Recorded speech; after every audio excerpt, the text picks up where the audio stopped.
Well, there's two considerations when thinking about borrowing to investing. The first is the power of leverage or gearing, which is borrowing money to invest. When you're borrowing to invest, it amplifies the returns, which is why people do it. So let me give you an example. A lot of people borrow money to get into property, which is why property is so popular. If we take in easy numbers, $1 million property, and it goes up by 7% over a year, that property has gone from $1 million to $1,070,000. So you've had a $70,000 gain.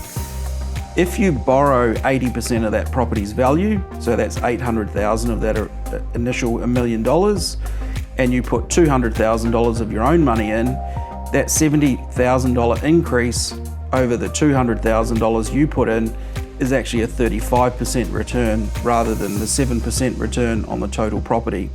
So if you think of the leveraging allowing you to amplify your return from 7% to 35%, that's the power of gearing or borrowing to amplify your exposure to get those additional returns.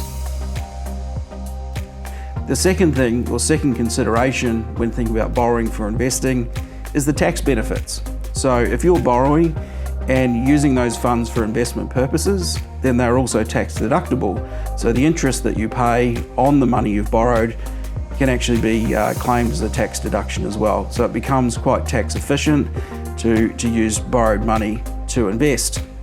On balance, the other thing you need to consider though for the additional performance is the risk you're taking on. So the amplification process, as I described, might take you from a 7% return to a 35% return, but if the market went the other way and the property went backwards by 7%, you would actually end up with a negative 35% return as well. So the balance is you can amplify, but it can go both ways. So it needs to be considered as to whether it's appropriate within your own risk profile and your comfort for investing as well.